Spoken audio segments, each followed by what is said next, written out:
বিশিষ্ট ব্যক্তি দীনবন্ধু বিশ্বাস মহাশয়কে, অধ্যাপক, তিনি কিছুক্ষণের মধ্যেই মঞ্চে আসবেন।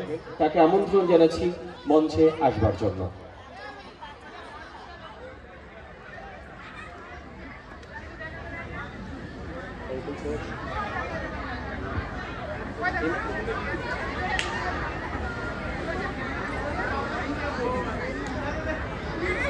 আমাদের বাতকুল্লা বিজ্ঞান পরিষদের পক্ষ থেকে স্যারের জন্য অসংখ্য শুভেচ্ছা, অভিনন্দন এবং ভালোবাসা এবং সশ্রদ্ধ প্রণাম জানাই। তার আতিথেয়তা পেয়ে আমরা সত্যি মুগ্ধ। তিনি যে আমাদের ডাকে সাড়া দিয়ে এসেছেন, এটা আমরা আপ্লুত, আনন্দিত। এই মুহূর্তে আপনাদের সঙ্গে থাকছেন স্যার দীনবন্ধু বিশ্বাস মহাশয়। নমস্কার। আসলে এরপরেই হচ্ছে কম্পোজিট আর্ট, সমবেত একটা যোগ হবে, নাটকও তাই, সঙ্গীতও তাই। সেখানে দাঁড়িয়ে একটা মানুষ একা সব মানুষকে আকর্ষিত করার একটা চাপ বটে, তবুও তো একটা রাখতেই হয়, এরা রেখেছে বটে। এই যে বাতকুল্লা বিজ্ঞান পরিষদ, কুসংস্কার নয় যুক্তি দিয়ে ভাবা, এই ভাবনার মধ্যেই ভাবনাটা রয়েছে। আমি না এই নামটার ভেতর দিয়ে আমাদের সঞ্চালক বলছিলেন, এবং আপনারা বোধ হয় বুঝে উঠতে পারছেন না যে পৃথিবীতে তো এত ভাবনার আছে, ঠিক আমি কোন বিষয় নিয়ে বলবো। এসো ভাবা প্র্যাকটিস করি। আরে বাচ্চাদের ভাবে একরকম, যুবকের ভাবে একরকম। এই যে আমার কাকা বা পিতৃস্থানীয় মানুষটি মাথা নাড়াচ্ছেন, এনার ভাবে একরকম। এই যে আমাদের স্টুডেন্ট স্থানীয়, এনার ভাবে একরকম। ফলে এইটা আমি কাদের নিয়ে বলবো? এখানে তো সব রকম মানুষ রয়েছেন না।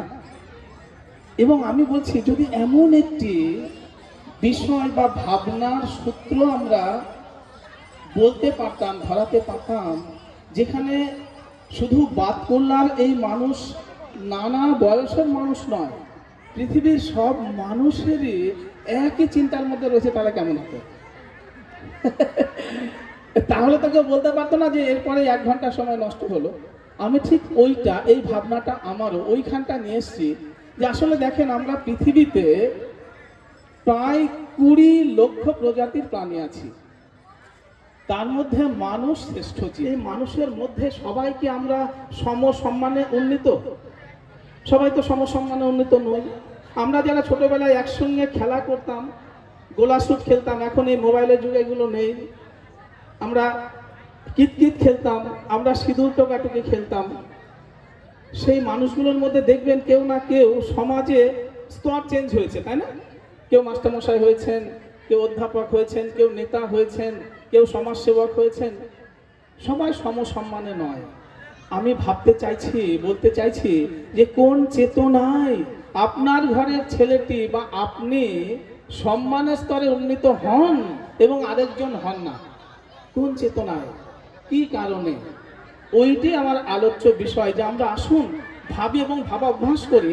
আমরা যারা যুবক যুবতী রয়েছি তারা, এবং আমাদের যারা বয়স্ক কাকা বাবা জ্যাঠা রয়েছেন তাদের সন্তানদের জন্য আজকের আমার এই 30 মিনিটের একটি আলোচনা। এরপর আপনারাও বলবেন যে আমরা ভাবতে চেষ্টা করি যে আমার এই সমাজে মানুষ শ্রেষ্ঠ জীব, সেটা যেই বলুক না কেন, তার মধ্যেও কি কারণে, কোন ভাবনায় একটা শ্রেণী উন্নত হয়ে যায়, সম্মানিত হয়, আর আরেকটা শ্রেণী আমরা পারি না।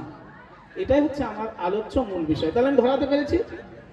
আচ্ছা, এবার বলুন তো, মানুষ আমরা যা কিছু করি, এই যে আমি অধ্যাপনা করছি, লেখালেখি করি, আমাদের রজতদা মাস্টারমশাই, এখানে ম্যামরা বসেছিলেন, এরা সবাই যেটা করেছি সবই তো এই শরীরটা দিয়ে না। আমরা যা কিছু করি আমরা শরীরের বাইরে নয়। আমি দেবতার প্রার্থনাটাও শরীর দিয়ে করি, আমি তোমাকে ঘুষি মারলেও এই শরীর দিয়ে করব। তাহলে শরীর। আচ্ছা, এবার এই শরীর বলতে কি বুঝি? গোটা পৃথিবীতে যে মানুষ আমরা 700 কোটি, শরীর বলতে আসলে কতগুলো ইন্দ্রিয়? আমাদের 5টি কর্মেন্দ্রিয়, এই যে হস্ত, পদ, বাক, পায়ুপস্থ, আর 5টি আছে জ্ঞানেন্দ্রিয়, চক্ষু, কর্ণ, নাসিকা, জিহ্বা, ত্বক। আর আমাদের রিপু, কাম, ক্রোধ, লোভ, মোহ, মদ, মাৎসর্য। এই 3-এর রসায়নে একটি মানুষ সম্মানের স্তরে যায়, আর কিছু মানুষ নিচু স্তরে চলে আসে। তাহলে আমরা আমাদের পজিশন খুব ছোট থেকে তো আমি স্টেজে উঠে আসবো এটা ভাবি না যে কেন উঠলাম, কারণ কর্মই পারে চেঞ্জ ইউর পজিশন, মানে your position change by your work. তোমার কর্ম তোমাকে চেঞ্জ করতে পারে। কিসের কর্ম? যে আমি ছোট থেকে কি কাজে নিজেকে নিয়োজিত করব, সেই ভাবনাটা প্রথমে আমার দরকার। আর এই ভাবনাটা করতে গেলে কি করতে হবে? নিজে একান্তে আনমনে নিজের মধ্যে সংগঠিতভাবে ভাবতে হবে আমার মধ্যে কি পোটেনশিয়ালিটি আছে, কি লুকিয়ে রয়েছে। মানে আমরা কি নিজেদের নিয়ে ভাবি? যদি আমি না ভাবি তাহলে অবস্থান্তর ঘটবে না। আগে নিজেকে ভাবতে হবে। আমি যদি নিজেকে না জানি, না বুঝি যে আমি কি করছি, কেন করছি, তাহলে আমার লক্ষ্য স্থলন কখনোই এক রৈখিক এবং নির্দিষ্ট স্থানে পৌঁছাতে পারি না। কারণ যা কিছু সব আগে ভাবনা। এই যে আমি এখানে যাচ্ছিলাম, এটা আমি ভেবেছি তারপর গেলাম, তা আমি ভাবলামই না আমি সমাজে একটি সম্মানিত কর্মে নিযুক্ত হব। আচ্ছা, এবার কর্ম বলতে করকম কর্ম আছে। মানুষ করকম কর্ম করে পৃথিবীতে, দু রকম মাত্র দাদা। একটা হচ্ছে সেবামূলক, একটা কায়িক পরিশ্রম। কায়িক পরিশ্রম মানে যারা মাঠে ঘাটে কাজ করছেন, কলে কারখানায় কাজ করছেন, শরীরের ঘাম ঝরাচ্ছেন। আর যারা সেবামূলক, উকিল, ডাক্তার, মাস্টারমশাই, তোমরা যারা সামাজিক সংগঠন করছো, তাহলে আমি কি চোখ বুজে ভেবেছি 19 বছরের ছেলেটি, 20 বছরের মেয়েটি, যে আমি আমার জীবনকে কোন কাজে কিভাবে লাগাবো? এই ভাবনার প্রতিবন্ধকতা হচ্ছে আমি আমাকে জানি না, নিজেকে জানতে হয়। সেইটার আমি একটা উদাহরণ দেবো। তার আগে রজতদা বলছিল যে তুমি একটু মাস্টারমশাই একটু গান দিয়ে বলবেন তো। এই যে নিজেকে নিয়ে ভাবতে হয়, নিজেকে জানতে হয়, সেটা আমি নই। অনেক বছর আগে আমাদের লোককবি, লোকগুরু লালন বলেছিলেন যে তুমি নিজেকে নিয়ে ভাবো, নিজে, হুইজ আই, যেটা পরবর্তীতে আমাদের বিবেকানন্দ বলছেন। লালন বলেছিলেন, কি বলছেন? নিজেকে জানার কথা। নিজেকে জানলে কি কি হয়? লালন বলছে, একবার আপনারে চিনতে পারলে রে যাবে অচেনার চেনা, যাবে অচেনার চেনা, যার আপন খবর আপনার হয় না, ও যার আপন খবর আপনার হয় না। আগে নিজেকে জানতে হবে। তারপর কি বলছেন?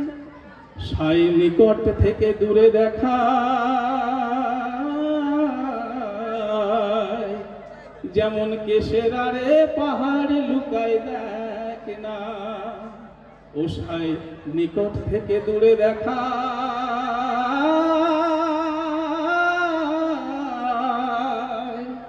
যেমন কেশের আরে পাহাড় লুকায় দেখ না। আমি সারা জন্মে ঘুরে এলাম রে, তবু কি, তবু কুলের গোল তো যায় না, যার আপন খবর আপনার হয় না। That is very significant. Lalon বলছেন, ওই যে কেশ আগাছার আড়ালে সূর্যটা ডুবে গেল না বাবা, তা সত্যিই কি সূর্য ওই আগাছার অত শক্তি থাকে যে সূর্যকে ডুবিয়ে দেয়? যদি আমরা আগাছার কাছে যেতাম, ওমা হয়তো সূর্য রয়েছে। তদ্রূপ আমরা যে ভাবছি যে যা করছি বা এই শক্তি, এটা অহংকার প্রকাশ করছি। আমি নিজেকে যদি জানতে পারতাম তাহলে ওই অহং সত্তাটা থাকতো না। নিজেকে যদি জানা যায় তাহলে কি কি হয়? ধরেন আমি একদম স্থূল উদাহরণ দিচ্ছি।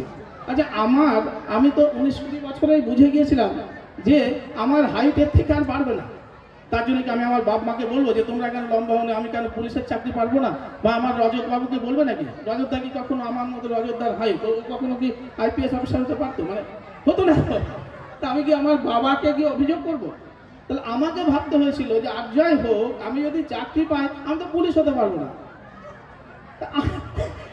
তাহলে আমাকে তো অন্য কাজ সন্ধান করতে হবে, ঠিক কিনা? অর্থাৎ নিজে আর নিজে। এইবার চলে আসি, আমি একটা স্থূল উদাহরণ দিই। মনে করুন আপনাদের বাতকুল্লা স্টেশন, কেউ একজন, এইটা আমরা পারি না, আমি বলছি যে জানতে হবে নিজেকে, তাহলেই সব বোঝা যাবে। তা বাতকুল্লা স্টেশনে কেউ একজন গেলেন, তা গেলে দেখবেন স্টেশনে কি আছে? কিছু ফলের দোকান আছে, একটা টয়লেট নিশ্চয়ই থাকবে, টিকিট কাউন্টার থাকবে, এখানে টিকিট বিক্রি হয়, এই যে যে থাকে। তা এইটা আমি খুব নখদর্পণ করে বুঝলাম। আমি জীবনে একটা স্টেশনে ধরেন গেছি, তার স্টেশনটা আমি সব সুন্দর করে চিনে নিলাম। এবার যদি আমাকে চোখ বেঁধে দিল্লিতে সুপার স্পেশালিটি একটি স্টেশনে নামিয়ে দেওয়া হয়, আচ্ছা আমার কি খুব বেশি অসুবিধা হবে? যদি আমার টয়লেট পায়খানা, আমি জানি এটা তো স্টেশন, মানে এখানে ট্রেন দাঁড়াবে, নিশ্চয়ই এটা স্টেশন মানে একটা টয়লেট থাকবে, কেন ওটা আমি দেখে এসেছি। খিদে লাগলে নিশ্চয় একটা চা পাওয়া যাবে, বিস্কুটের দোকান পাওয়া যাবে। কিন্তু আমি পারবো না যদি আমি মানে আমি বলছি আমি যদি আমার সময় নষ্ট করে স্টেশনে গিয়েও স্টেশনটা না দেখি, তাহলে আবার ওই স্টেশনে আমাকে কাউকে সাহায্য নিয়ে বলতে হবে, ও দাদা এখানে টয়লেটটা আছে, বোঝে না ওই স্টেশনে ঘরে নেই। তদ্রূপ এই যে আমার বাবা মার কাছে আমার সর্বকৃতজ্ঞ হচ্ছে এই বডিটা দিয়েছে না। 700 কোটি মানুষ পৃথিবীর, প্রত্যেকেরই বেসিক এক, তাদের ক্রোধ, ঘৃণা, রাগ, যন্ত্রণা, প্রেম, ভালোবাসা আলাদা নাকি? তাহলে আমি যদি আমাকে বুঝতাম কিসে আমার রাগ হয়, কিসে যন্ত্রণা হয়, কোন বস্তু দেখলে আমি উত্তেজিত হই, আমার কামনা বাসনা, সেটা ওর মধ্যেও তাই, এই আমাদের মাইকম্যান দাদার মধ্যেও তাই, তাই না? ঠিক কি না? তাহলে যে নিজেকে যদি বুঝে নিতে পারতাম, তাহলে পৃথিবীতে আর বিশ্বযুদ্ধ হতো না। বাড়িতে স্বামীর সঙ্গে স্ত্রীর গন্ডগোল বাড়তো না, বৌমার সঙ্গে শাশুড়ির গন্ডগোল বাড়তো না, বাড়তো না, কিন্তু সিরিয়াসলি বাড়তো না। কারণ শাশুড়ি মা যদি ভাবতেন আমি বউকালে কি অবস্থায় ছিলাম, একবার চোখ বুঝে ভাবিত।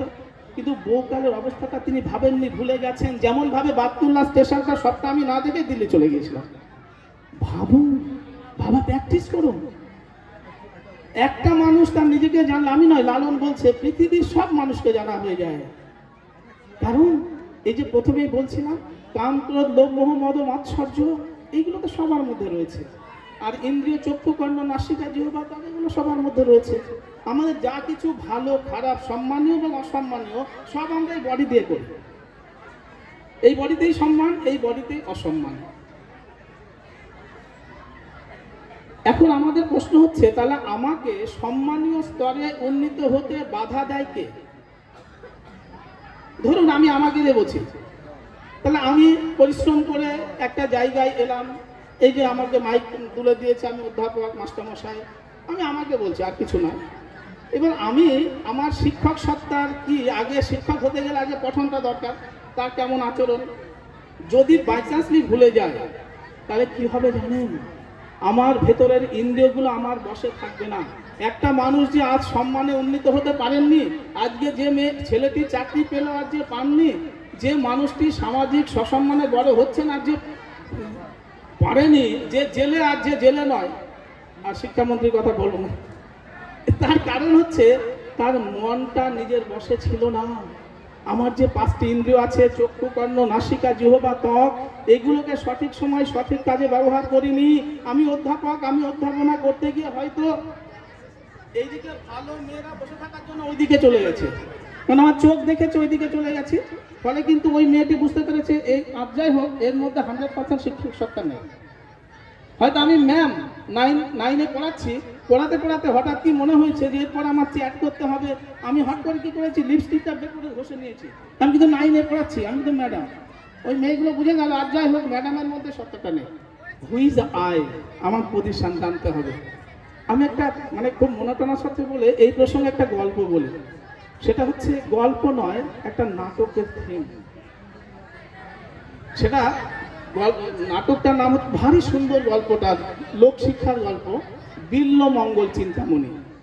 যারা বয়স্করা রয়েছেন অনেকেই জানেন, গিরিশ ঘোষের লেখা একটি নাটক বিল্বমঙ্গল চিন্তামণি।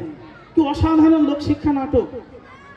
সেখানে বিল্বমঙ্গল, ঠাকুর বিল্বমঙ্গল আর চিন্তামণি হচ্ছে একটি নারী। এই দেখো, নারী আর পুরুষ ছাড়া জগতের ভাই কি আছে? আমি তো বলছি কোনো বেসিক কোনো সম্প্রদায়, দেশের কথা বলছি না, 700 কোটি মানুষের প্রতিনিধিত্বও নয়, 700 কোটি মানুষের চিন্তা ভাবনার কথা বলছি। তা বিল্বমঙ্গল একটি যুবক আর চিন্তামণি একটি নারী, কিন্তু তিনি যে কোনো কারণে গণিকা, দেহ ব্যবসায়িনী, জানেন। এবার এই বিল্বমঙ্গল ঠাকুর চিন্তামণিকে ভালোবাসে। যে ভালোবাসা কেমন জানেন ম্যাডাম? ভাগবতীর প্রেম যেমন হয়। বিল্বমঙ্গল ঠাকুর সে ওই গণিকার দোয়ারের পাশে না চুপটি করে বসে থাকে, চুপটি করে বসে থাকে। এবং ওই যে ঘর থেকে, চিন্তামণির ঘর থেকে অন্য পুরুষরা আসে, যারা টাকা দেয়, তারা আসে, বেরিয়ে যায়, তার জ্বলন নেই। বেরিয়ে যাওয়ার পর ও দরজার পাশে বসে থাকে একবার দেখবো বলে। চিন্তামণি বেরিয়ে আসে, কি গো তুমি? বলছে তুমি ভালো আছো? তোমার অবিন্যস্ত চুল কেন? বলছে তুমি কি করো? আমি তোমায় দেখতে চাই, আমার ভালো লাগে। অদ্ভুত, সে কিছু আর চাই না, কিরম ভালোবাসা রে ভাই। এবং যতবারই সে তার কাছে আসতে চায়, চিন্তামণি ভাবে আমার দেহ অপবিত্র, আমি বহু পুরুষচারী, আমি অপবিত্র, আমাকে এইভাবে কেউ ভালোবাসতে পারে? এটা হয় কখনো? সে নিজেকে গুটিয়ে নেয়, সরিয়ে নেয়। কি অদ্ভুত! আমি দীর্ঘায়িত করছি না, মানে কাহিনীটা অসাধারণ।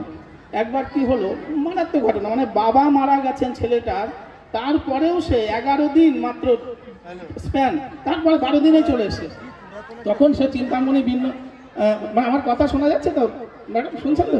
তা বিল্লমল্লিক ঠাকুরকে এই চিন্তামণি বলছে যে শোনো, তুমি আমাকে এত ভালোবাসো, তুমি যদি এইভাবে ডাকতে ভালোবাসতে, ঈশ্বর স্বয়ং নেমে আসতো।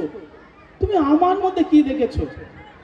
আর ভালোবাসার কি মানে রং দেখেন, রূপ দেখেন। আর এই চিন্তামণি বলছে, এই বিল্লমঙ্গল ঠাকুর বলে, যুবকটি বলে, শোনো, তুমি আমার দেবী, তুমি আমার দেবতা। আমি তো দেবতাকে চাইলে আমি তোমাকে চাই, তোমাকে দেখতে চাই, তোমার যন্ত্রণার শরীর হতে চাই। আর চিন্তামণি ভাবে, এ কি? বলে না না, তুমি এরম না, তুমি দেবতাকে ভালোবাসো, ঈশ্বরকে ডাকো। ও তখন বলে, ঈশ্বরকে ডাকবো? আচ্ছা, ঈশ্বর যদি আমার ডাকে সাড়া দেয়, তুমি আমার হবে? সমস্ত ভালোবাসার ধর্মই এক।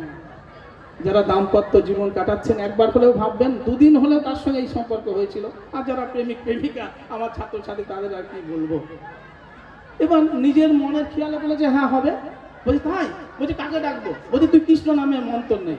তখন সে কৃষ্ণ নামে হা কৃষ্ণ কৃষ্ণ করতে করতে পথে বেরিয়েছে। তার টার্গেট কৃষ্ণকে পাবে, পাওয়ার পরে সে চিন্তামণির কাছে যাবে, এই তো আমি তোমার ঠাকুর ধরে নিয়ে এসছি। আর এদিকে কি অদ্ভুত, কিন্তু গুরুদেব বলে দিয়েছে দ্যাট ইজ একনিষ্ঠতা, যে তুমি যদি কৃষ্ণ সাধনা করো, অন্যদিকে মন গেলে হবে না বাপ। একনিষ্ঠতা, এই বড় হওয়ার প্রথম শর্ত একনিষ্ঠতা, মনটাকে কন্ট্রোল করা, কন্ট্রোল ইউর সেলফ। এইবার ওনা কৃষ্ণকে ডাকতে ডাকতে বৃন্দাবনের পথে পথে যেতে যেতে যেতে যেতে জীর্ণ শীর্ণ, হঠাৎ তার যখন ক্ষুধা পেয়েছে, একটা বাড়িতে গেছেন, বুঝলেন দাদা? সেই বাড়িতে গিয়ে দেখছে অসাধারণ একজন সুন্দর রমণী, মানে তারা দাম্পত্য জীবন, তাদের হয়তো সন্তান সন্ততি হয়নি, অল্প বয়সের বউ, সে ভিক্ষা দিতে এসছে।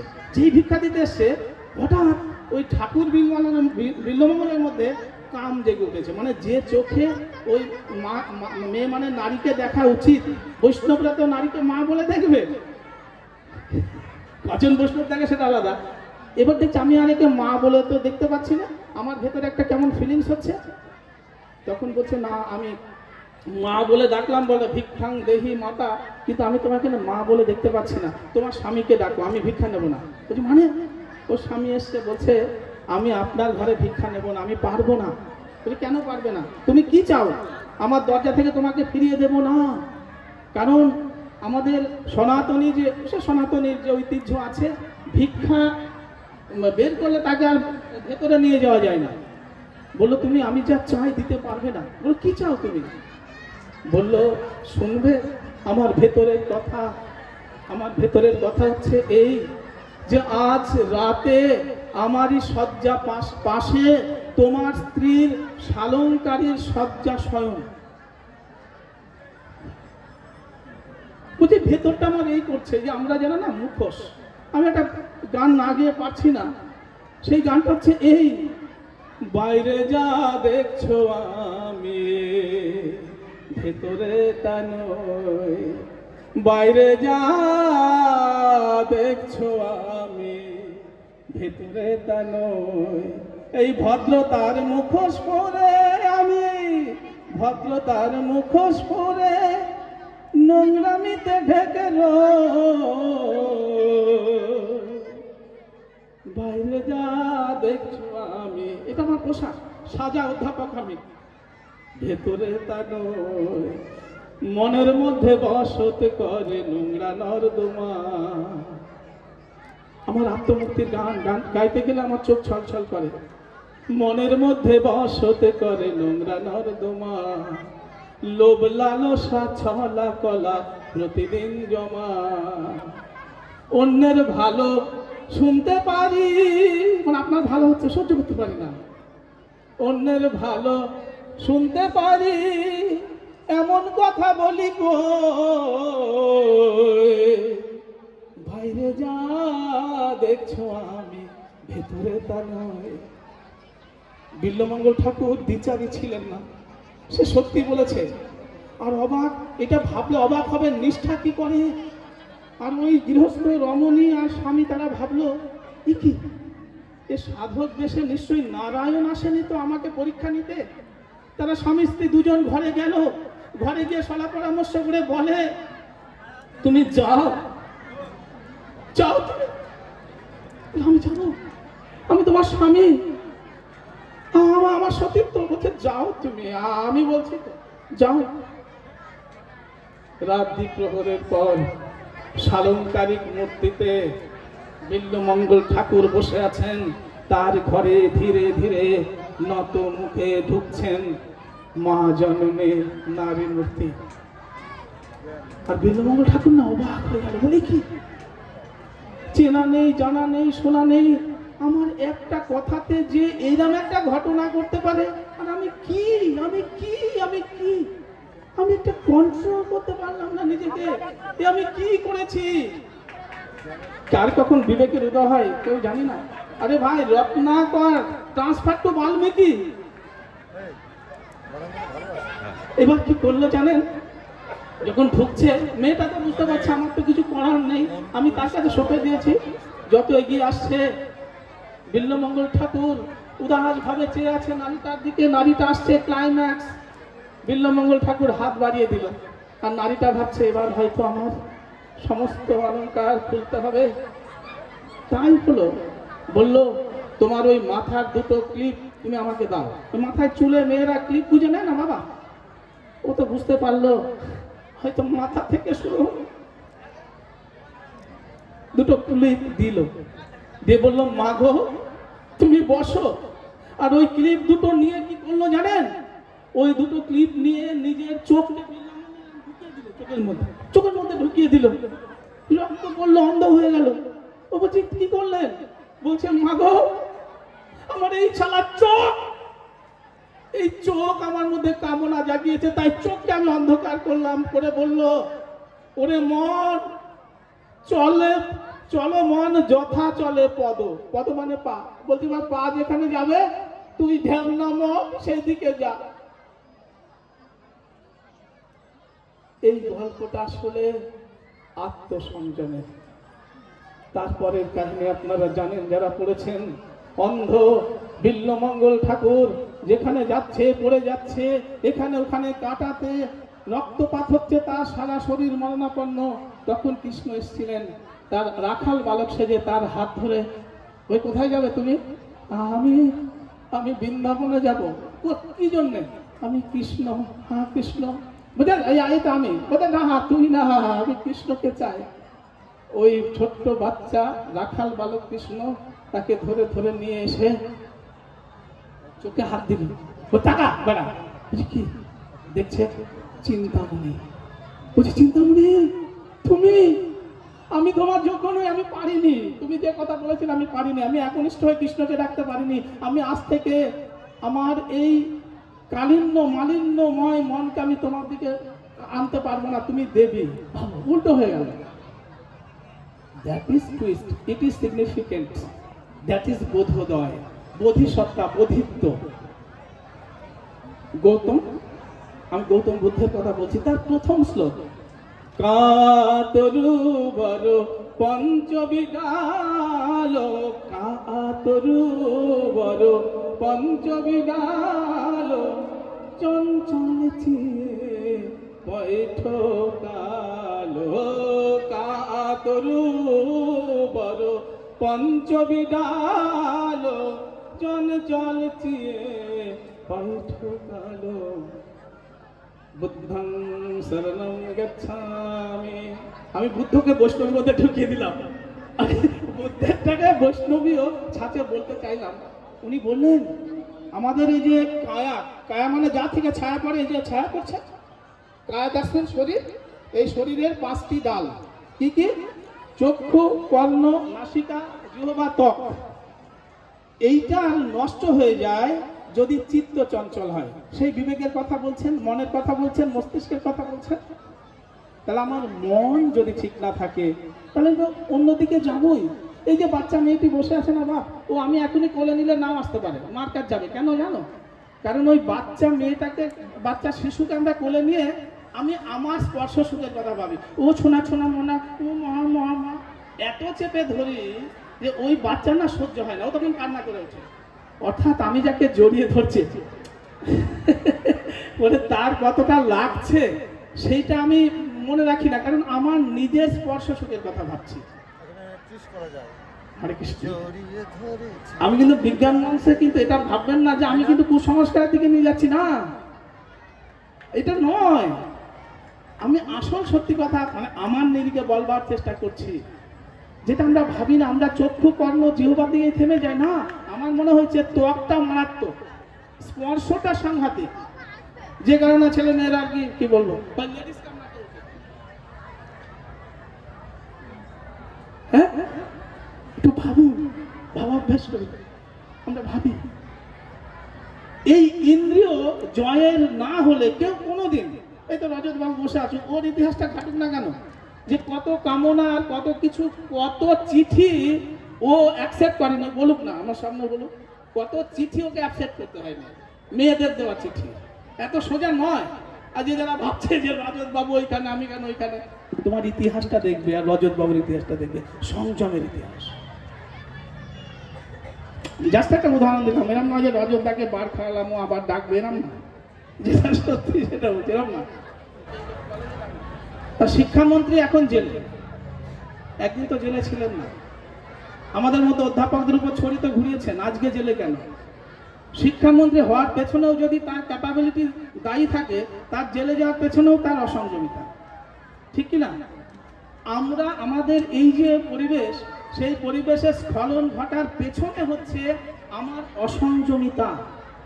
রজতা বলছিল, এটা একটু গানে বলে দিই, লালন কি বলছেন, অসাধারণ গান, আমার এত ভালো লাগে, মানে আত্মনুদাবিত হয় যে আমরা যে ভাবতে পারি না যে বেটার অপশানে কি করে যাব, তার কারণ হচ্ছে আমাদের নিজেকে না জানার অজ্ঞতা, ইন্দ্রিয়কে বশে না আনার অজ্ঞতা। তাই লালন বলছে, যে পথে মোর মরণ ফাঁসি, ফাঁসি, যে পথে মোর মরণ ফাঁসি, সেই পথে মন সদারত, মনের বুঝাব কত,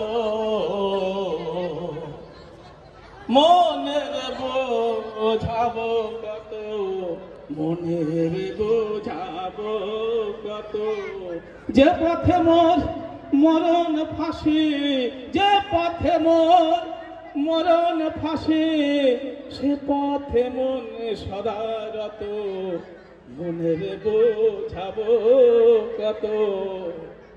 তারপর that is very significant line, যে জলে লবণ জন্মায়, সেই জলেই লবণ গলে যায়। লবণ কোথা থেকে জন্মায়? লবণ শক্ত হয়ে ওঠে। আমি দেহতত্ত্বের কথা যে বলবো না, অন্য কথাই বলবো। এই কাকা বসে আছেন, যে জলে লবণ জন্মায়, সেই জলেই লবণ গলে যায়, তেমনি আমার মন মনুরায়, তেমনি আমার মন মনুরায়, নিত্য নিত্য হচ্ছে হত, মনের বুঝাবো কত। জল থেকে লবণ জন্ম হচ্ছে স্যার, আবার ওই জল ঢাললে লবণের জন্ম শেষ।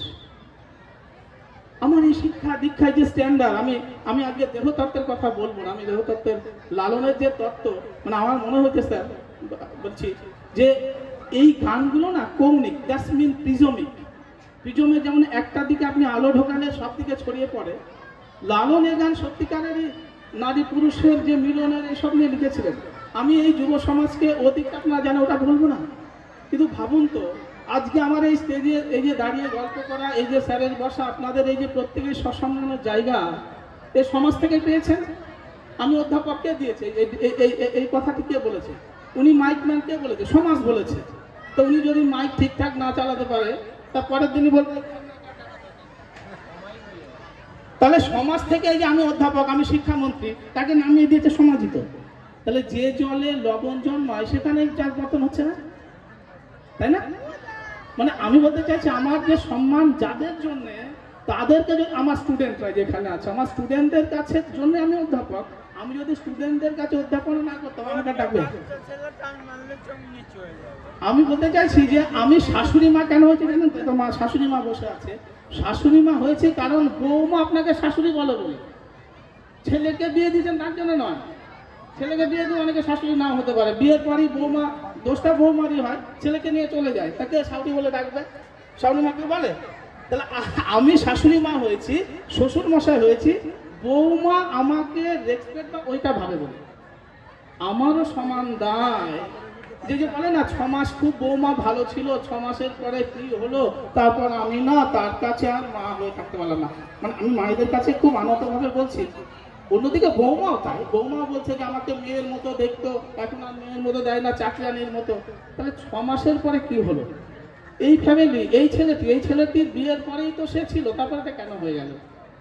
যে জলে লবণ জন্মায় সেই জলেই লবণ গলে যায়। আমি এইটা বলতে চাইছি, ভাবুন, ভাবা প্র্যাকটিস করি আমরা, ভাবি। আগের বার আপনি মাইক ম্যানে ছিলেন, আমি এসেই বলেছি। তাহলে আপনি যদি সেইটাই না দিয়ে যান, তাহলে ওই যে কারণের জন্য আপনি হলেন, এখন যদি সেটা ত্রুটি হয়, তাহলে কি ওই মাইক বাজাতে বাজাতে বাজানো মানে নষ্ট হয়ে গেল? আমি দেহতত্ত্বের দিকে গেলাম না কাকা মশাই, দেহতত্ত্বে গেলাম।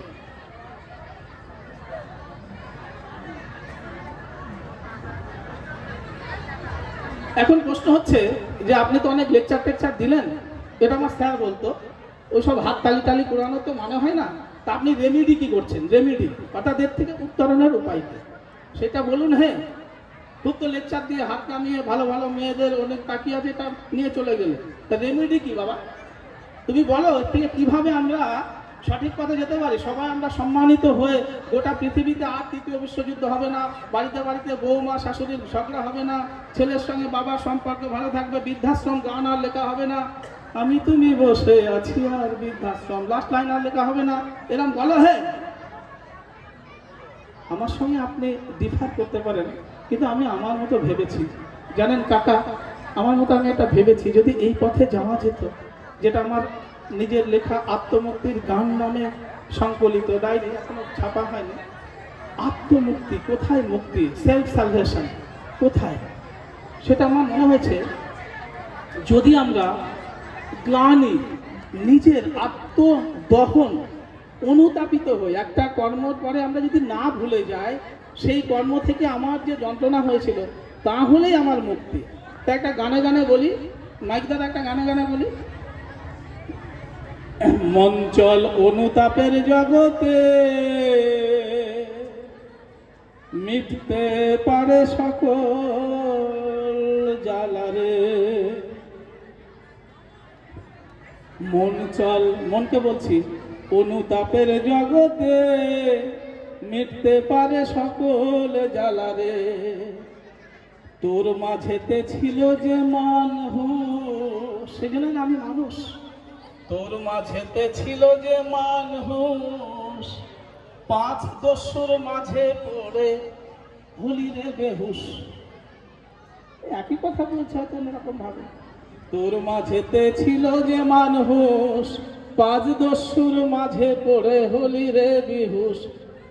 এখন বিবেকে সত্তা ডেকে বলে, সঠিক সময় যাই চলে, মিটতে পারে সকল জ্বালারে। এই আলোচনা শেষে কিছু কিছু যুবক যুবতী বা আপনাদের মনেও না একটা পজিটিভ ধারণা হবেই হবে, সেই জন্যই এই নষ্ট সময় নষ্ট করে ডেকেছে। সঠিক সময় চলে যাচ্ছে। ওই যে বিবেকানন্দ বলেছিলেন না, 20 বছর, প্রথম 20 বছর, তারপরের যে 20 বছর ওটা গঠনের টাইম। ওই টাইমটা যদি আমি চায়ের দোকানে এখানে আর ওই বন্ধু একটা বোতল বের করেছে, আমাকে এক ঢোক দিস, আরে এই করেই তো আমি ওই সময়টা নষ্ট করে ফেললাম। আরে তুই এমন কিছু কর 3 বছর পর তুই নিজেই বোতল কিনে বন্ধুকে খাওয়াতে পারবি। আমি খুব খারাপ জায়গায় বলে ফেলছি তো দাদা। আর কি করেছি আমরা জানেন? ইমোজি ও টুইটার হোয়াটসঅ্যাপ, ইমোজি আর টুইটার হোয়াটসঅ্যাপ, অহেতুক সময় নষ্ট, বাড়ল রক্তচাপ। ইমোজি টুইটার হোয়াটসঅ্যাপ, অহেতুক সময় নষ্ট। আপনি একটা দেখতে গেছেন, পরপর আরেকজন চলে এসছে, এত কৌতূহল আমাদের, দেখি তো। ইমোজি ও টুইটার হোয়াটসঅ্যাপ, অহেতুক সময় নষ্ট। আর 5 মিনিট। অহেতুক সময় নষ্ট, বাড়ল রক্তচাপ। তোর আপন মানুষ পর হয়ে যায়, তোর আপন মানুষ পর হয়ে যায়, থাকিস রঙিন নেশাতে, মিটতে পারে সকল জ্বালানি। মোবাইল আমাদের এত অ্যাডিকশন করে ফেলেছে যে নিজের মানুষ পর হয়ে যাচ্ছে, কি হচ্ছে আমরা বুঝতে পারছি না। তাহলে আমি বলতে চাইছি ইমো, জিও, টুইটার, হোয়াটসঅ্যাপ এটা পজিটিভ দিক, এটা আমি খারাপ বলছি না, শুধু ব্যবহারটা আমরা শিখতে পারিনি। কেন? আমার কাছে আমার নিয়ন্ত্রণ নেই। আমি বলতে চাইছি কোন অবস্থাতেই যেন আমি ড্রাগের মতো, নেশার মতো আচ্ছন্ন বা ওইটার সঙ্গে যুক্ত না হয়ে যেতে পারি।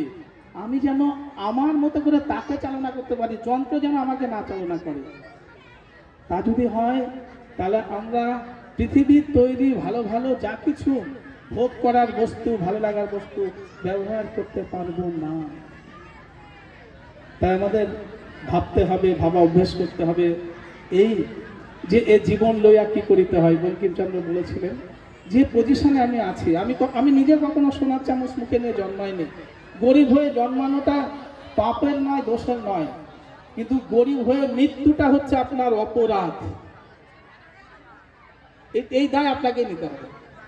আমরা তখন বলি ধর ওই সময় আমার সালা বাবা মরে গেল, ওই সময় কাকা মরে গেল রে, ও এই মাস্টারমশাই চাকরি পেয়ে গেল, সেইবারই আমার এই ঘটেছিল। এটা জাস্ট দোহাই দেওয়ার জন্য বলি, কারণ বাবা 1 বছরেই মরেছিল, আগে পরে অনেক বছর ছিল, সে সময় বাবা মরেনি।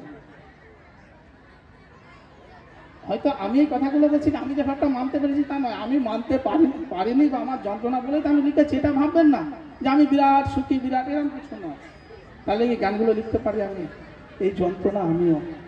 আমি রজতদাকে বা স্যারদেরকে বলছিলাম, আপনার এখানে ছিলাম বলে বলতে পারিনি, বলেছি যে আলোচনার ইন্টারাপশন না হলে কারো পূর্ণ হয় না। আমি বললাম আমি 30 মিনিটেই শেষ করার চেষ্টা করেছি। যদি আপনাদের মধ্যে কারোর কোনো কোয়েশ্চেন থাকে তাহলে একটুখানি ইন্টারাপশন হলে ভালো হয়, সেটা রজতদা বলবে নিশ্চয়।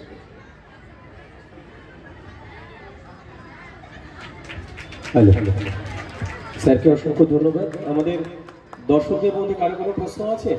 কেউ কোনো প্রশ্ন করতে চান? কেউ আছেন কোনো প্রশ্ন?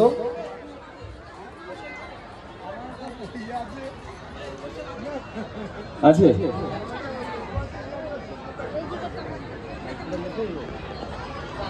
আপনার কাছে আমার একটা রিকোয়েস্ট, আপনি খুব সুন্দর একটা গান শোনান, অসাধারণ ভোকাল আপনার, এর জন্য আপনাকে অশেষ ধন্যবাদ। আচ্ছা, গান শুনবো আমরা। তার আগে আমাদের একজন কাকু রয়েছেন, উনি অনেকে বলে ভাগ্য, তার ভাগ্যে এই ছিল, এই হয়েছে, এই জিনিসটা ব্যাপার করুন। আমাদের মঞ্চের দিকে তাকান। কুসংস্কার নয়, যুক্তি।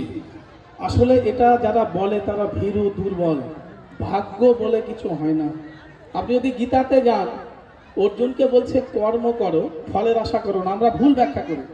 এই যে কর্ম করো, ফলের আশা করো না, মধ্যেই তো লুকিয়ে আছে যে তুই ফলের আশা করিস না, কেউ না কেউ তোকে ফল দেবে। তাহলে এই বাক্যটা হতো স্যার, বলুন। অর্থাৎ কর্মই চেঞ্জ ইউর লাইফ। কর্মযোগ, কর্মই আপনার ভাগ্য নিয়ন্ত্রণ।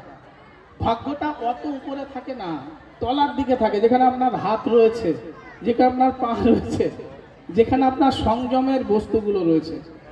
আর ভাগ্যটা আমরা বলি কপালে, ওপরে। ভাগ্য কাকা ধৃষ্টতা মার্জনা করবেন, আমার মনে হয়েছে যে এটা। এবং আরেকটা বলি কাকা, দোষ নেবেন না, আমার খুব গ্রামে বাড়ি। এখন ওই যা হয়, টাকা পয়সা হলে শহরে চলে আসতে হয়, ফ্যাশন, তো আমিও শহরে চলে এসেছি। আমি না গ্রামের ছেলে, আমার বাবা মাছ ধরতেন, বাবা নেই, মারা গেছেন। আক্ষরিক অর্থেই বাবা পড়াশোনা জানতেন না, মানে উনি টিপসই দিতেন। তা সেটা হচ্ছে এই যে এই যে গ্রামগঞ্জের মানুষগুলো ভাগ্য নিয়ন্তা বলে যেটা শেখে দেয় দেখে দেয়, এটাকে আমরা ভুল করি।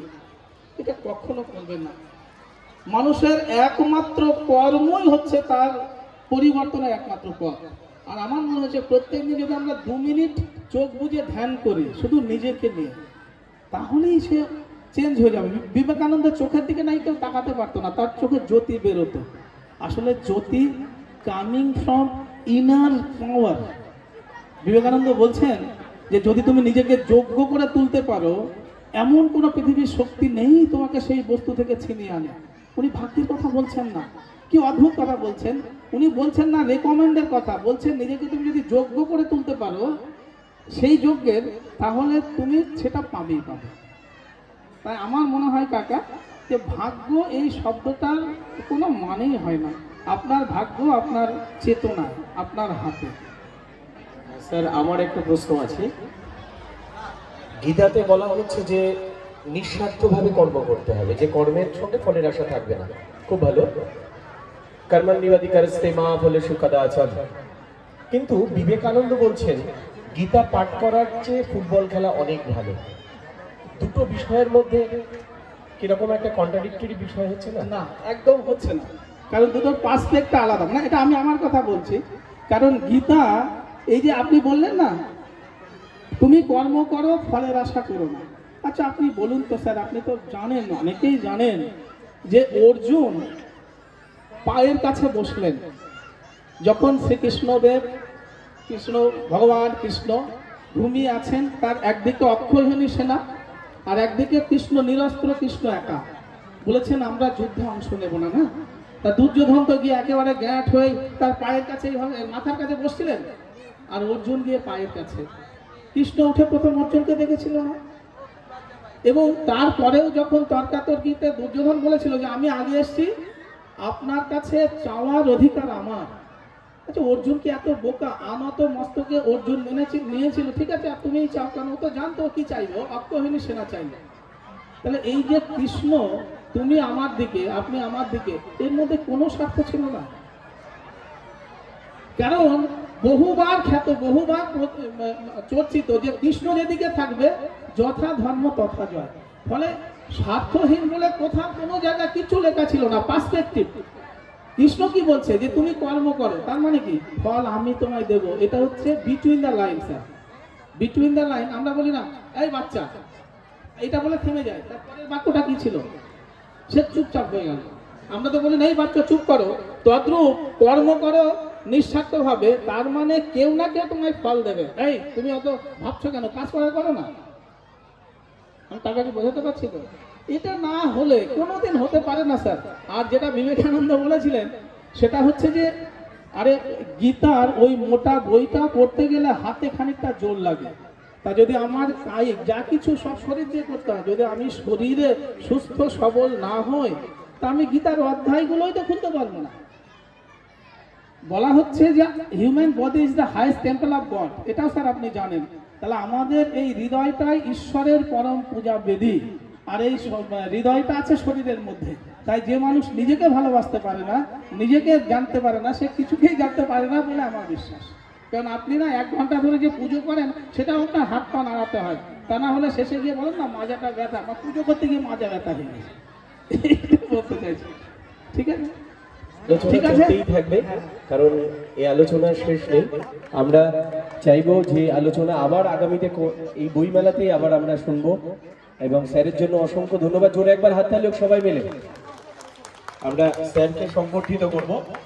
আমাদের বিজ্ঞান পরিষদের পক্ষ থেকে মাননীয় রজত দাস মহাশয় সংবর্ধিত করবে স্যারকে। আর মাইকটা অসাধারণ, আমি আগেও বলেছি, আপনি আপনার সুনাম বজায় রেখেছেন। ধন্যবাদ। আমাদের রিয়া মাইকের জন্য জোরে একবার হাত তালি হোক সবাই মিলে। এই কটা দিন ধরে সত্যি সুন্দরভাবে তার সুর মূর্ছনা ঝরে পড়ছে।